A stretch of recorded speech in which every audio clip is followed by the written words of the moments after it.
የተማሪዎች መማሪያ ክፍል የደቡብ ምዕራብ ኢትዮጵያ ሕዝቦች ክልል ከፍተኛ ባለስልጣናትና የደቡብ ኢትዮጵያ ሕዝቦች ክልል የትምህርት ቢሮ ኃላፊ እና ተወካዮች በተገኙበት በቤንች ሸኮ ዞን አመራሮች እና የቤንች ሸኮ ዞን ትምህርት ቢሮ ኃላፊ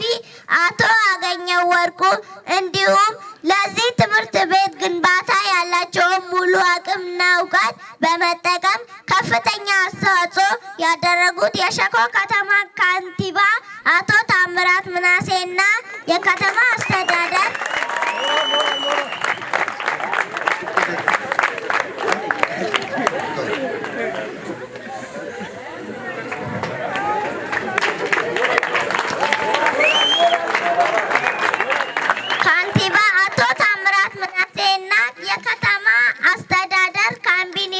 በተገኙበት በህዳር 27 ሶስተኛ ወር 2018 ዓመተ ምህረት የሰላሌ ሞዴል ቅድመ አንደኛ መማሪያ ክፍል ተመረቀ። በዕለቱም የምረቃ ስነ ስርዓቱ ላይ የትምህርት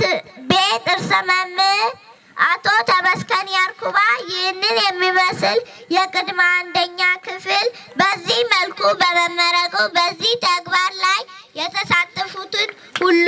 እንዲመሰገኑና በግንባታው የታየውን ለውጥና